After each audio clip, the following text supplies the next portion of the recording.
என்ன செய்ய போறோம்னா நிறைய ஐஸ் தண்ணி குடிக்கணும் இல்லையா? ஐஸ் தண்ணி குடிக்கிறதுனால யாரெல்லாம் சீக்கிரம் சாவணும்னு நினச்சிங்கன்னா நல்லா குடிங்க. யாரெல்லாம் உயிரோடு நல்லா வாழணும் அப்படின்னு ஆசைப்பட்டீங்கன்னா ஐஸத்தை முடிஞ்சால் குறைச்சிருங்க, விட்டுருங்க. ஏன் அப்படின்னா இப்போ நம்ம வந்து நாச்சி குறையும் மீ குறையெல்லாம் சாப்பிட்றோமா இல்லையா? நாசிலிமாலாம் கொடுக்குறாங்க இல்லையா? இது சாதாரண பிளைன் வாட்டர் சாப்பிட்டா என்ன செய்யறோம்? தண்ணி குடிக்கணுமா இல்லையா? தண்ணியில் வந்து ஒரு 2 கரண்டி எண்ணெய் சேர்த்தா என்ன ஆகுது? மதிக்கிட்டு மேலே வருதா இல்லையா? ஸோ யாரெல்லாம் சாப்பிட்டு சோறு சாப்பிட்டுட்டு எண்ணெயை சம்பாலாம் சாப்பிட்டுட்டு வெறும் பச்சை தண்ணி குடிக்கிறாங்களோ அவங்களுக்கு கொழுப்பு தங்கும். ஏன் தங்கம்? கொழுப்பு கண்டிப்பாக தங்கும். அப்போ என்ன செய்யலாம் அப்படின்னா பச்சை இது சாப்பிட்ட பிறகு சுடுதண்ணில் குடித்தா நல்லது. எப்படி அப்படின்றது இப்போ காட்டுற மாதிரி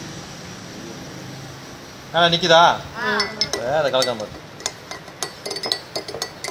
சுடு தண்ணி குடிக்கும் போது என்ன ஆகும்னா இந்த தண்ணியும் எண்ணெயும் ஒன்றா கலந்து போயிடும். ஆனால் பச்சை தண்ணியில் இருக்கக்கூடிய எண்ணெய் அப்படியே மேலே மிதக்கிட்டே தான் இருக்கும். புரியுதா? இப்போ ஐஸ் கட்டி குடிக்கிறவங்களுக்கு என்ன ஆகுதுன்னா ஐஸ் தண்ணி ஐஸ் கட்டி குடிக்கிறாங்கல்ல, நல்லா ஐஸ் போட்டு குடிக்கிறாங்கல்ல, அவங்களுக்கெல்லாம் இந்த கண் பார்வை குறையிறது, மூளை மங்கி போகிறது, கக்கா ஒழுங்காக வராமல் போகிறது, அக்கான்னு கத்தும் போது சத்தம் வர்றது, இதெல்லாம் பிரச்சனை அதிகம்.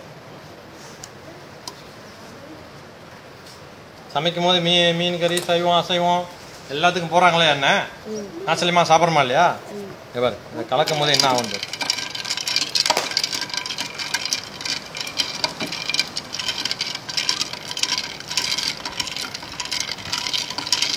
இப்போ நம்ம நாசிலியமாக சாப்பிட்டுட்டு இல்லை ஜூஸ்லாம் கொடுப்பாங்க, எல்லாமே விருந்துக்கு போவோம்.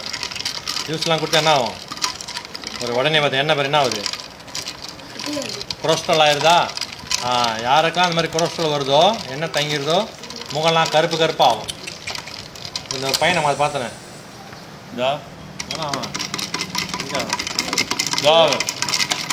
அதெல்லாம் என்ன பொருள் நல்லா சம்பாடு வச்சு நல்லா கட்டுனா அப்படி தான் வரும், சொறி பிடிச்சி போயிடும்.